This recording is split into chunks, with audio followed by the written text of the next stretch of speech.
ఇక్కడ మీరు చూస్తే శాండ్ మైనింగ్ చాలా పెద్ద ఎత్తున చేశారు.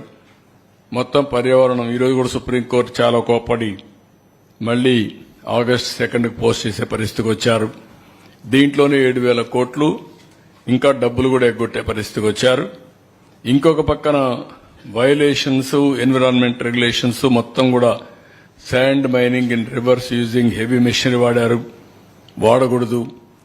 రిజర్వ్ ఫారెస్ట్ ల్యాండ్స్ అన్ని చేసే పరిస్థితికి వచ్చారు.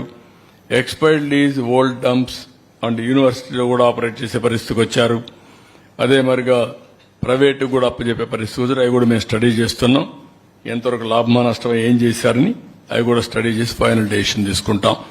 దెన్ నెక్స్ట్ ఇంకొక పక్కన ఇక్కడ చూస్తే మీరు మాన్యువల్ పర్మిట్స్ ఇవ్వడం, క్యాష్ పేమెంట్స్ తీసుకోవడం, ఇర్రెగ్యులర్ సబ్మిషన్స్ ఆఫ్ రిటర్న్స్ పెట్టడం, ఎక్కడ కూడా డాక్యుమెంట్ లేకుండా చేయడం, forcible transfer of lease rights చేయడం, టార్గెటెడ్ ఇన్స్పెక్షన్ అది కాని వాడు వినకపోతే కొంతమందిని పంపించి టార్గెటెడ్ ఇన్స్పెక్షన్ చేసి హెవీ పెనాల్టీస్ వేయడం, selective blocking of lease IDs, dealers అవన్నీ చేయడం, ఇవన్నీ చేసి మొత్తం కూడా మీరు చూస్తే ఏమాత్రం ఒకప్పుడు ఫస్ట్ కమ్ ఫస్ట్ సర్వ్డ్ ఉండేది.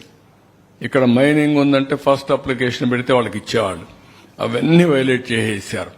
ఇష్టానుసారంగా చేయడం, అదే మరిగా కీ రెగ్యులేషన్స్ అన్ని కూడా వైలేట్ చేయడం, ఇంకొక పక్క ముందిచ్చినట్టు కూడా క్యాన్సిల్ చేసి వీళ్ళు ఇష్ట ప్రకారం ఇచ్చి ఒకవేళ కోర్టు పైన బెదిరించడం, ఇలాంటి చాలా చేశారు.